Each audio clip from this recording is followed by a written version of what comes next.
Donc que lumière soit faite justement sur ces enquêtes-là. Il y a des accords, il y a des clauses. Est-ce que le fait qu'on ne les respecte pas ne peut pas aussi expliquer cette crispation, le fait que la tension perdure aussi? Certainement, certainement. Les accords dans nos pays, en Guinée, dans d'autres pays, les accords politiques notamment, souffrent d'être appliqués. C'est si simple que ça. Les gens s'engagent, comme Serge le disait, les gens s'apprêtent à festoyer, à faire la photo, on applaudit, on est parvenu à un accord, mais les accords demeurent lettres mortes.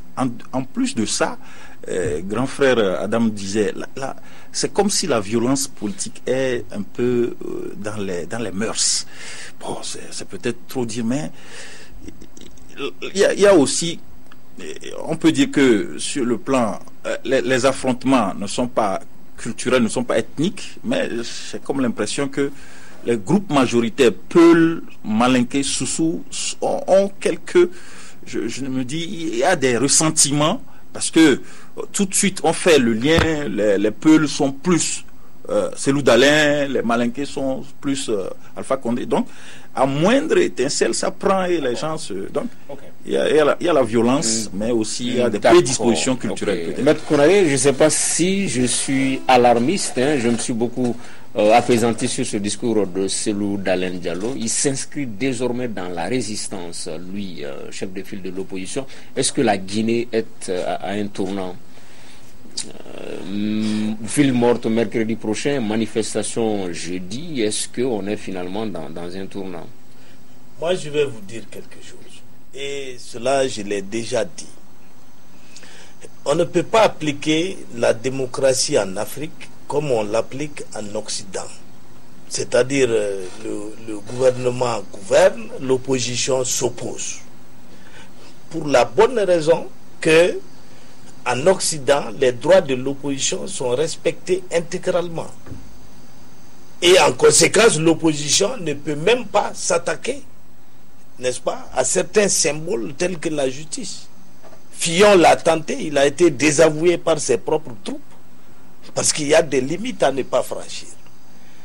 Si Fillon s'était présenté devant la justice avec des arguments valables, il aurait gagné. Cela est inimaginable en Afrique.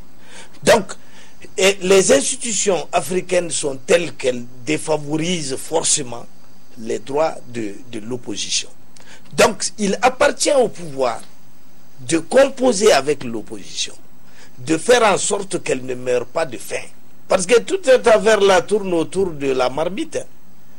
C'est-à-dire que si vous appelez les gens pour creuser des caniveaux, personne ne viendra. Mais si vous ouvrez une compétition présidentielle, il y aura 25-30 candidats, parfois 50 candidats. C'est que tout le monde veut aller manger. Maintenant, si vous avez la chance d'avoir le pouvoir, il faut y associer les autres. Serge va parler de partage de gâteaux, c'est bien cela. Il faut élargir le gâteau de telle sorte que toi-même tu puisses manger en paix. Parce que si tu ne donnes pas aux autres à manger, ils ne vont pas te laisser manger en paix. Voilà tout. Voilà tout. C'est ça la démocratie en Afrique. C'est pas comme à Paris. La solution en Guinée, de mon point de vue, entre les mains d'Alpha Condé. On parle beaucoup de lui aujourd'hui. C'est quelqu'un de courageux. Il a lutté pour l'instauration de la démocratie dans son pays. Il était banni à un moment. Il a gagné des élections, soit de Lansana Conté, qui ont été contestées. Il y a eu Magouille. On l'a empêché de prendre le pouvoir démocratiquement. Je me souviens à l'époque, plus personne n'allait sur Alpha Condé parce que c'était une espèce de paria. Nous étions à peine 4 journalistes à l'époque à avoir osé affronter les forces de l'ordre pour aller lui rendre visite, pour aller l'interroger à l'époque. Mais aujourd'hui, je suis quand même désolé de constater qu'il ne fait pas mieux. La solution, de mon point de vue, entre les mains d'Alpha Condé, nous sommes en 2020, j'ai entendu ça tout à l'heure sur le plateau, je ne sais pas si c'était Adam ou Maître Konaré, en fait, ce qui se dessine en filigrane, ce sont les élections de 2020. Quelles sont les intentions réelles de M. Alpha Condé? C'est ça le problème. Je pense qu'il a dit, il a essayé de répondre la première fois, là, une autre fois il a botté en touche. Il faut une clarification de la situation, de sa situation par rapport à 2020.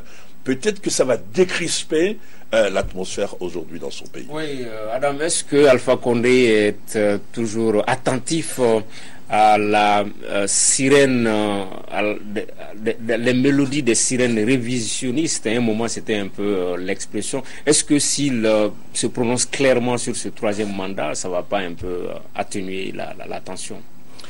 Non, tout le monde pense que ce qui se passe en Guinée est lié effectivement à l'intention prêtée à Alpha Condé, excusez-moi, Alpha Condé de réviser la Constitution. Mais je ne sais pas, moi je pense que ça c'est un procès d'intention, parce que en fait, on ne voit pas. Il faut attendre qu'il révise la Constitution. Mais je reviens effectivement à une question que vous aviez posée à Cheikh Omar Konaré, à laquelle il n'a pas répondu. C'est votre peur pour la Guinée. Je pense que c'est une peur qu'on partage. C'est une peur qui est partagée parce que les lignes de fracture existent. Elles sont régionalistes, elles sont régionales, elles sont ethniques, même si une des ethnies qui est partie prenante de ce qui peut être un conflit demain, les Peuls, est l'ethnie qui métisse le plus la population guinéenne. Et Seydou Dalein a dit je me sacrifierai si je dois, si c'est nécessaire, pour que la Guinée soit libérée de Alpha Condé.